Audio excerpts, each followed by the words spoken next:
TIFU finding out the elevator thing is real. So this happened about 3 hours ago. Me and a few buddies decided, let's go down to LA for the weekend. We'll a few hour drive and a few road sodas later, we arrived at a super swanky Japanese hotel in Little Tokyo. None of us being from California originally, we kinda forgot they worry about earthquakes here. We checked in and got to the hotel room where we started drinking whiskey and rough housing around. One of my buddies decided he wanted sushi. Now buzzed us decide fuck it and headed to the elevator. Once we got in, one of my buds decided to try to fight the rest of us. We started fucking around in the elevator and then suddenly he got the bright idea to jump. Nothing happened, so we laughed and he asked us all to jump. He counted to 3 and we all launched ourselves as high as we could. Fun fact: did you know elevators in California have seismic brakes? The second we hit the ground, the elevator slammed to a stop. At first it was funny, but then we couldn't get it to open. We started pressing every button we could and nothing happened. This then led to us being stuck in it for about an hour. And had to call for help. They ended up having to pry the doors open and give us a ladder to climb out. This was all fine until they told us they saw us on the CCTV jumping and the bill for emergency evac is on us. So long story short.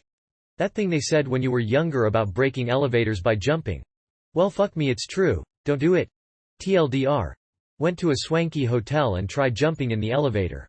Got stuck and am now stuck with a 1K plus bill. Former elevator inspector here. What you're describing is elevator behavior that would happen with any decent elevator. No earthquake systems required. I've had to cause exactly this sometimes as part of my job. You see, safety-minded people don't like elevators to go down in freefall. They built something against that. Cable elevators have an overspeed detection device that will clamp down on the guide rails when the elevator goes too fast. To test this, you put max load in the elevator. Yeah. There are people getting paid to drive around with rated weights, putting them in elevators, hang around for 5 minutes and then put all those weights back in the truck. Only fit guys in that line of work. With max load you gently lift the brake. Gravity does the rest. Fun fact. With some Kone elevators someone has to stand on top of the elevator to lift the brake. So you're standing in the shaft in the highest position, looking down past the elevator 2 to 25 stories straight down, to lift a handle that makes the floor you're standing on drop away. Quite interesting to do that for the first time. And quite a hassle if the test doesn't work straight away. In hydraulic elevators, there's a rupture valve that blocks the whole thing if your cylinder loses pressure. To test it you place max load and open up the regular return valve. Sometimes this is not enough to trip the rupture valve. In those cases usually the inspector steps in the elevator together with the load, to start jumping like crazy on descent. This usually is enough. If it isn't, the test failed and the elevator gets closed down until it's fixed.